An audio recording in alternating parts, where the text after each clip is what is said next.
Stones గురించి కానీ లేకపోతే కరంగలి మాల గురించి కానీ మనం వింటూ ఉన్నాం. ఇవి పెట్టుకోవడం వల్ల, ఇవి ధరించడం వల్ల నిజంగా మనిషి యొక్క జీవన విధానం మారుతుంది అంటారా? ఏం మారదండి. బుద్ధి ఎవరిదైతే మంచిగా ఉంటుందో వాళ్ళకే శుభాలు జరుగుతాయి, వాళ్ళ జీవితంలోనే పురోగతి చెందుతుంది.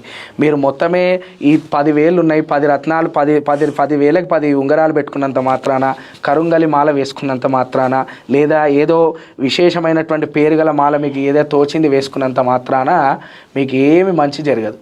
నేను చెప్తున్నా కదా, మీ బుద్ధి ఎప్పుడైనా మంచిగా ఉండాలి.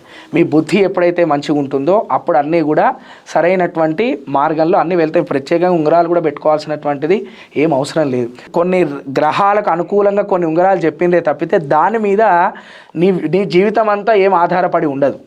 అయ్యో ఇప్పుడు నాకు కుజుడు బాగాలేదు, దానికి సంబంధించినటువంటి నేను పగడం పెట్టుకున్నాను, పగడం పెట్టుకుంటే నాకు విపరీతమైనటువంటి మంచి జరిగిపోతుందా అంటే కుదరదు. ఎప్పుడైనా సరే నీకు ఒక ఎగ్జామ్ ఉందనుకోండి, దానికి ప్రిపేర్ అయ్యి ఎగ్జామ్ రాస్తేనే మీరు పాస్ అవుతారు. ఇంట్లో కూర్చొని అయ్యో నేను దేవుడిని పూజించాను, నాకు ఇంకా నేను ఎగ్జామ్ రాయక్కర్లేదు, ఆ దేవుడే ఎగ్జామ్ వచ్చి రాయడు కదా మనకి. కాబట్టి అట్లా వ్యవస్థ ఉండదు ఎప్పుడైనా సరే.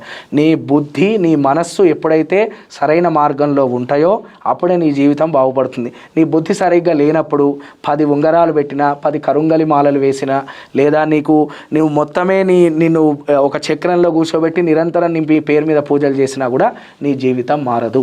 నీ బుద్ధి, నీ మనస్సును మార్చుకోవాల్సిందే. కాబట్టి ఈ జాతకాలను, ఈ అదృష్టరత్నాలను నమ్మేదానికంటే కూడా కష్ట ఫలితం మీద మీరు ఎక్కువ జీవితాన్ని సాగించే ప్రయత్నం చేయండి.